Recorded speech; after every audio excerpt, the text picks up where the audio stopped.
Greetings, viewers of The Pioneer. How are you doing? I hope you're healthy and well. As the Pioneer team, we continue to bring you the latest developments regarding Russia-Ukraine war. In a moment, we will examine the latest developments on the front line. According to the latest reports, the front line is quite active. We see that all the regions are active. In recent days, we have mentioned that the Ukrainian armed forces have carried out offensive operations at several points. During these operations, several new territorial gains have been achieved. On the other hand, Russian forces continue their efforts to expand their positions on the Donetsk front line. The defense forces of the Ukrainian armed forces have been putting up a considerable successful resistance for nearly 3 months. The Russian troops' attempts to advance have generally been fruitless. In the most of the new areas captured by the Russian troops in the course of their advancing attempts, there is a tactical withdrawal of the Ukrainian armed forces. In other words, if the Ukrainian army had not retreated, the Russian forces would have no chance to advance. In other words, it is possible to talk about a great victory for the Russian army. So, what is the latest situation on the front line? Let's take a look at the developments together. As the Pioneer team, we continue to bring you developments regarding the Russia-Ukraine war. Don't forget to subscribe to our channel and turn on notifications so as not to miss our daily map reports and reports on the agenda. You can also support me and my hardworking team by using the super thanks button under our videos. Let's start if you are ready. The Pioneer reports. Today we will have news about the Kherson front line. First, let's see the Kherson front line on the map. According to reports, the fighting has intensified, especially in the direction of Krinky. We observe the intensity of tactical counterattacks. The pressure on the Ukrainian Marines in these areas continues. However, Ukrainian Marines are still defending their positions. The borderline is largely stable. Let me state the following. Due to the prolonged fighting here, the troops of both armies are quite tired. Ukrainian troops have more artillery power here. Therefore, we can say that the wear and tear on the Russian troops is a bit more. In addition, we have previously told you that the Ukrainian troops apply hit-and-run strategy in this region. Therefore, we can say that the hit-and-run strategy of the Ukrainian army should be continued here. Let's continue with the developments in the Robotny section of the Zaporizhia front line. According to the latest reports, units of the Russian armed forces have again launched an offensive west of the town of Robotny. Ukrainian artillery and armored units are operating quite strongly in the area. The Ukrainian army is determined to hold its position in this area. As a result of the attacks that continued for a long time, Russian troops could not achieve results. Russian troops stopped the attacks and withdrew. There are also counter-clashes in the direction of Novoprokopivka and Verbov. As you may recall, Ukrainian troops here recently captured new positions in this region. Although Russian troops attacked to recapture the positions captured by the Ukrainian forces in these regions, they could not achieve any gains. The borderline remained largely unchanged today as well. Let me continue with the artillery activity in the region. According to the latest reports, artillery units of the Russian armed forces targeted the Ukrainian armed forces positions in Kermenskoye, Pityakhatki, Malayotok-Makcha, Chernov, Goliapol, Krasnaya, and Malinkov.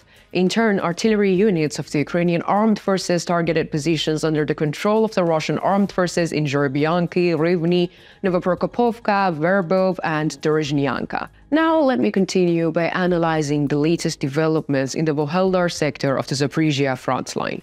Here we see particularly active counter-battles in the Stormyursk and Yurkhin directions.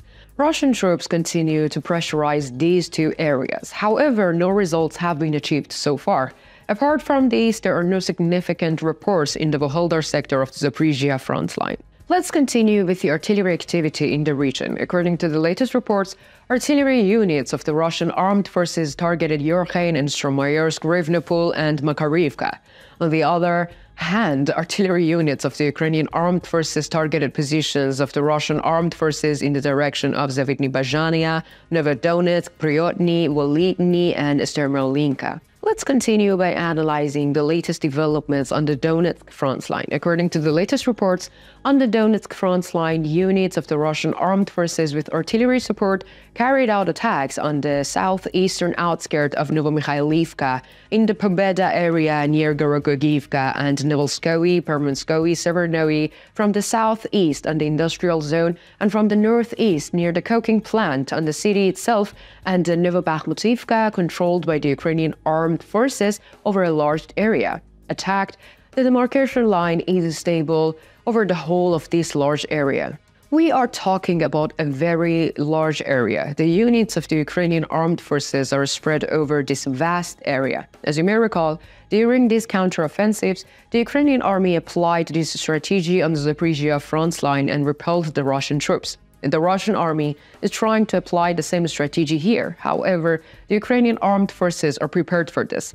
So far, the Russian armed forces have not achieved any significant success. Let's continue with the artillery activity in the region. According to the latest reports, the Russian armed forces targeted units of the Ukrainian armed forces in the Stepnoe and Berdyachi. It is possible to say that the effectiveness of the artillery units of the Russian armed forces have decreased these days. On the contrary, artillery units of the Ukrainian armed forces targeted units of the Russian armed forces in Donetsk, Guliatny, and the village of Krasnogorovka. And so on. Let's continue by analyzing the latest developments on the Bakhmut front line. According to the latest reports, an intensive shelling mission on the Bakhmut front line was carried out by the Russian armed forces. According to reports, after the shelling, the Russian armed forces launched a large-scale offensive. It is observed that the Russian troops targeted Andreevka and Klishchivka. Their targets were again the dominant hills. However, so far there are no gains of the Russian troops in these neighborhoods.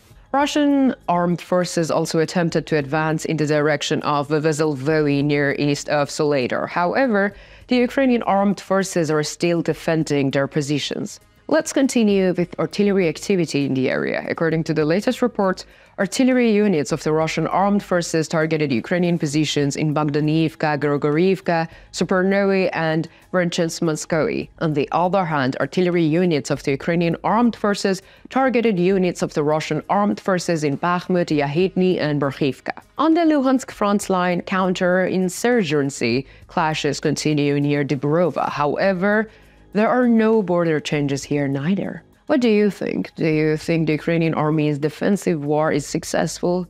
What is the reason for the lack of successes of the Russian army's strategies? Do you think the Ukrainian army will be able to launch a counterattacks again? Tell me in the comments. You know that I read and I care about all your comments.